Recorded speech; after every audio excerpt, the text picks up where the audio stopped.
What's up, guys? Today we're going to go over how to lay out your scratch board.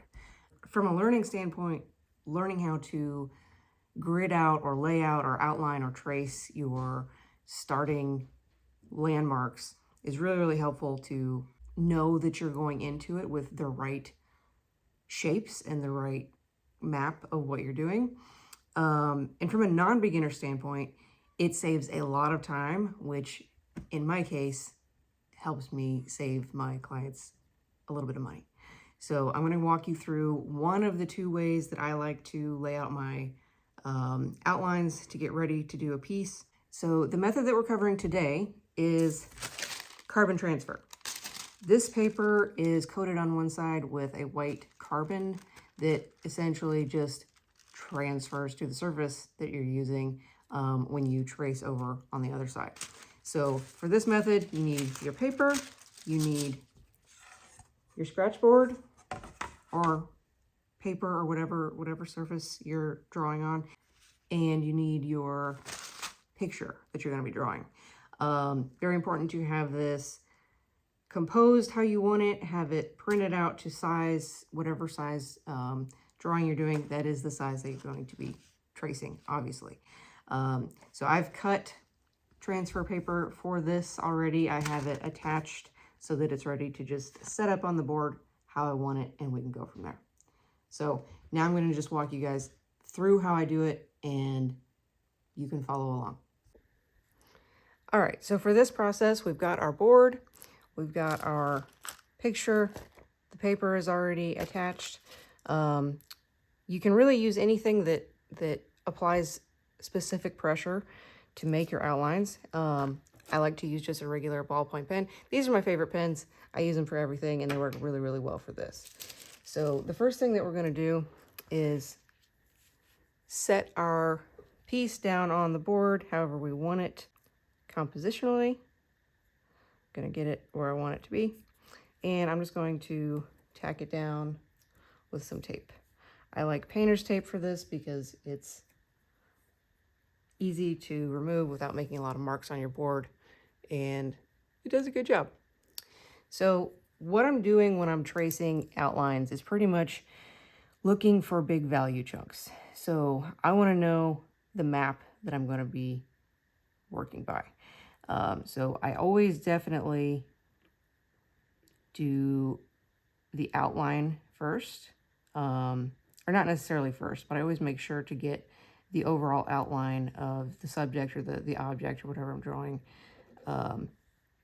So I just kind of go around the big shapes that I want to capture. And this is really just making my map. So it avoids all of the issues of not knowing where I'm at, not knowing where I'm going, and it kind of just lays out shapes.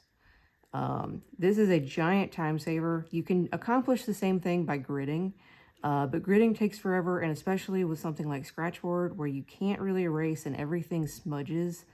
I really do not like how it messes with the integrity of the board. And this is just so much simpler. And I don't have enough ego involved in drawing to think that I need to be doing everything the hard way for it to count. So this is an amazing, simple step that I love to use to save myself some time, to make sure that my clients are going to get the best result possible, and to streamline my process a little bit so that I can continue to do it every day without beating my head against the wall. That is specifically said for, a medium that is as precise and as detailed as Scratchboard in the way that I do it. I don't really like doing layouts or grids or anything when I'm doing looser mediums like paint or sometimes even just regular drawing. I really like those things for the looseness and for the flexibility that it gives, not necessarily aiming to be totally realistic. But for a process that's as detailed as a Scratchboard and that is as unforgiving as the original board is, this is my favorite method to use. So I'm just going around shapes here. I'm picking out values and just sections where it changes that I want to know where I'm at when I'm into the details of this portrait. So I'll pick out things like different fur direction changes and definitely different value changes. Essentially things that I look at as landmarks on the map that I want to make, because this is, you can see that I'm just kind of doing it very rough, which you can get as specific as you want. Some people do these like very, very detailed, and it does make your life a little bit easier when it comes time to draw if you get very detailed with your outline. But I don't find it necessary a lot of times for the way that I work, and I like to just kind of get where I'm going with the least amount of interference. So I'm just like mapping out things that I know I want to see when I'm looking at my reference picture when I'm going to draw. So, you know, these little details on the nose, I'm going to be like, you know, wanting to know where those are, where my deepest shadows and my darkest lights are, or my lightest lights are super important. And then just any little features that, especially for dogs and,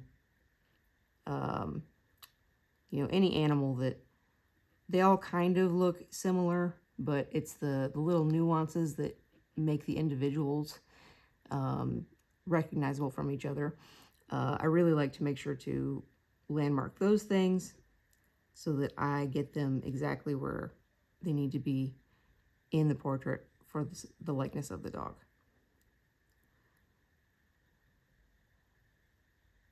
I'm also pressing down pretty hard here because this transfer paper,